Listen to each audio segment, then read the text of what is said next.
¿Cómo es que una película parece una película y un vídeo parece un vídeo? ¿Cómo crean en cine esas imágenes inmersivas? Hay 3 puntos básicos para conseguir esto: iluminación, composición y color. Bueno, vamos a hablar de ello y vamos a intentar aplicar algunos de estos conceptos para transformar nuestros vídeos en películas.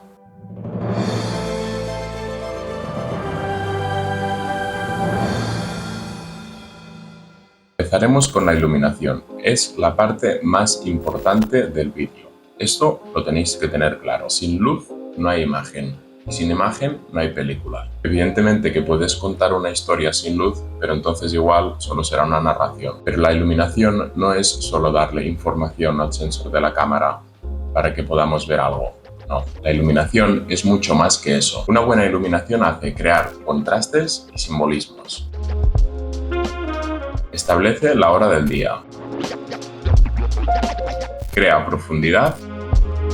Destaca los elementos claves de la historia y establece el ambiente y el estado de ánimo. Existen diversas técnicas de iluminación que pueden ayudaros a crear esa atmósfera cinematográfica. Luz suave. Se utiliza para crear sombras suaves y difusas, y en particular hace que los tonos de piel sean agradables. Se puede lograr usando difusores delante del foco o rebotando la luz en algún panel reflectante. Luz dura. Genera sombras nítidas y contrastadas, lo que puede generar un efecto dramático y de contraste. Esto lo podemos conseguir con la luz directa del sol, sin nubes, o en interiores con una luz pequeña y concentrada y direccionada, por ejemplo, a un lateral de la cara, marcando las sombras en el lado opuesto. Luz de relleno. Se utiliza para suavizar las sombras que crea la luz principal. Luz de contra. Es la técnica más utilizada en el cine. Te podría decir que el 90% de los planos que ves en la gran pantalla están usando esta técnica. Esto lo que hace es colocar una luz detrás del sujeto para de esta forma crearle una silueta alrededor y poder separar el sujeto del fondo. Cambiamos a que parezca una imagen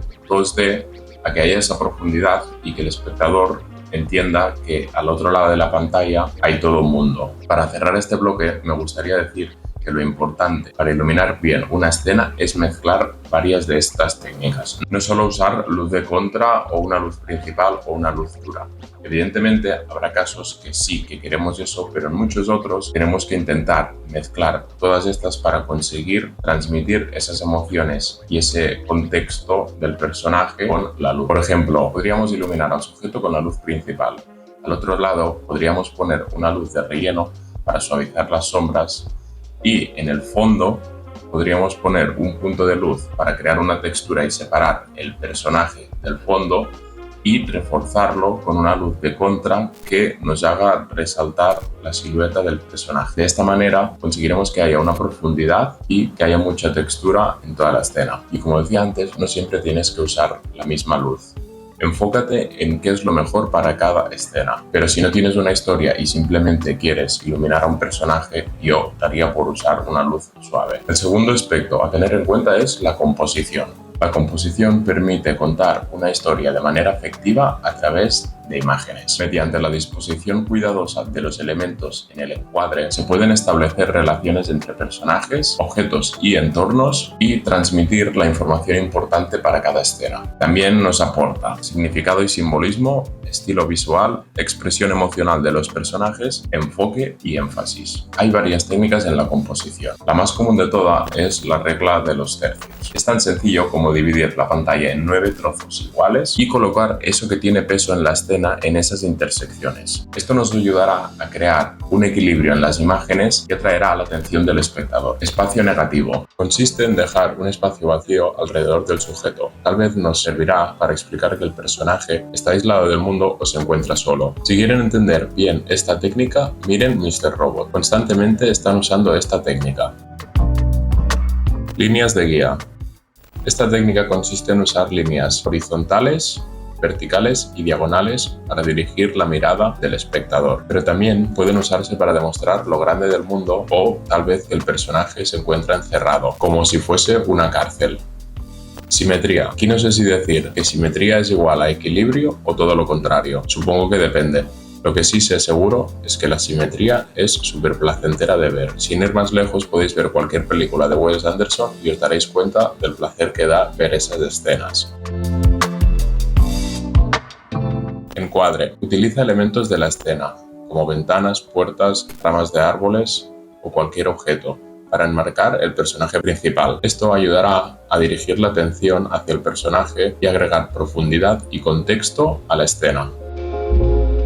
El tercer aspecto importante es el color. Y me río porque creo que este aspecto está muy mal interpretado. Déjame explicarte. Cuando yo digo color, ¿a cuántos de vosotros se os ha pasado por la cabeza corrección de color? No lo sé, pero a mí hace unos años se me hubiese pasado por la cabeza. Evidentemente que el color y la corrección de color están en el mismo apartado, pero antes de hacer la corrección de color hay un paso previo. Es un paso donde el director de fotografía y la persona que se va a encargar de la corrección de color se reúnen y van a decidir hacia dónde van a llevar el color de la película. Por ejemplo, si yo ya sé que dos escenas van a ser cálidas o frías, tengo que grabar esas escenas para poder potenciar esto luego en la corrección de color. Voy a poner un ejemplo muy básico para que lo entendáis. Si tengo una escena de una fiesta, tal vez voy a decidir que quiero que la luz sean luces de color rosa. Me recuerda al neón y por lo tanto va a ser más fácil de entender esa escena. Si yo cojo y la ilumino con luces blancas y luego decido en postproducción que quiero que se vean todo de color rosa, tal vez será complicado conseguir eso. En cambio, si yo decido que el color que me recuerda a la fiesta es el rosa y grabo con neones rosas, como podéis entender, será mucho más fácil luego la corrección de color. Todo esto lo que quiero decir es que, igual que antes de grabar una película tenemos un guión, también tenemos que tener pensada la composición de los planos, la iluminación y el color de estos, para así luego en el momento de encender la cámara tener las ideas claras y dejar también un poco de margen a la creatividad del momento. Pero si no tenemos todo esto hecho antes, va a ser imposible dejar espacio a esa improvisación porque vamos a estar pendientes todo el rato de la composición, el color y la iluminación. Bien, eso es todo por hoy. Si te ha gustado, dale like, suscríbete y comenta en cualquier cosa. Adiós.